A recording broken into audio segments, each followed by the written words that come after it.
নমস্কার, আমি doctor Pratik Poddar, gastroenterologist and liver specialist. আমরা আজকে অ্যাসাইটিস নিয়ে কথা বলবো। এই টার্ম অ্যাসাইটিস তার মানে হচ্ছে পেটের মধ্যে জল জমা, কিন্তু সেই জলটা পাকস্থলীর ভেতরে জমে না, পাকস্থলীর বাইরে আর পেটের ভেতরে সেই জলটা জমে যায়।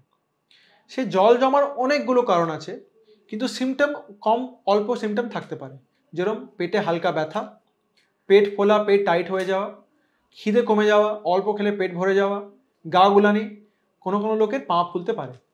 এই সিমটমগুলো কিন্তু পয়েন্ট আউট করতে পারে যে আমাদের পেটের মধ্যে কোনো সমস্যা চলছে।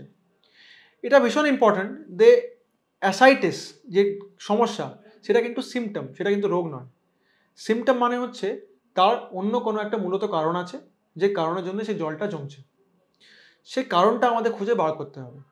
বার করার জন্য প্রচুর পরীক্ষা লাগতে পারে, কিন্তু মোস্ট ইম্পর্টেন্টলি সেই জলটা অল্প ছুঁচ দিয়ে বার করা যেতে পারে।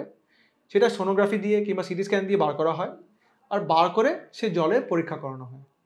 জলের পরীক্ষাতে যা সমস্যা পাওয়া যায় সেই সমস্যা অনুযায়ী সমস্যার সমাধান করা হয়।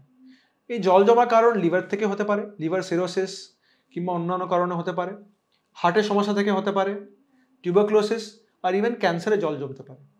যা কারণ পাওয়া যায় সে অনুযায়ী ওষুধ দিয়ে সেই সমস্যাটাকে সমাধান করলে পেটের জলটা কমে যায়। Thank you.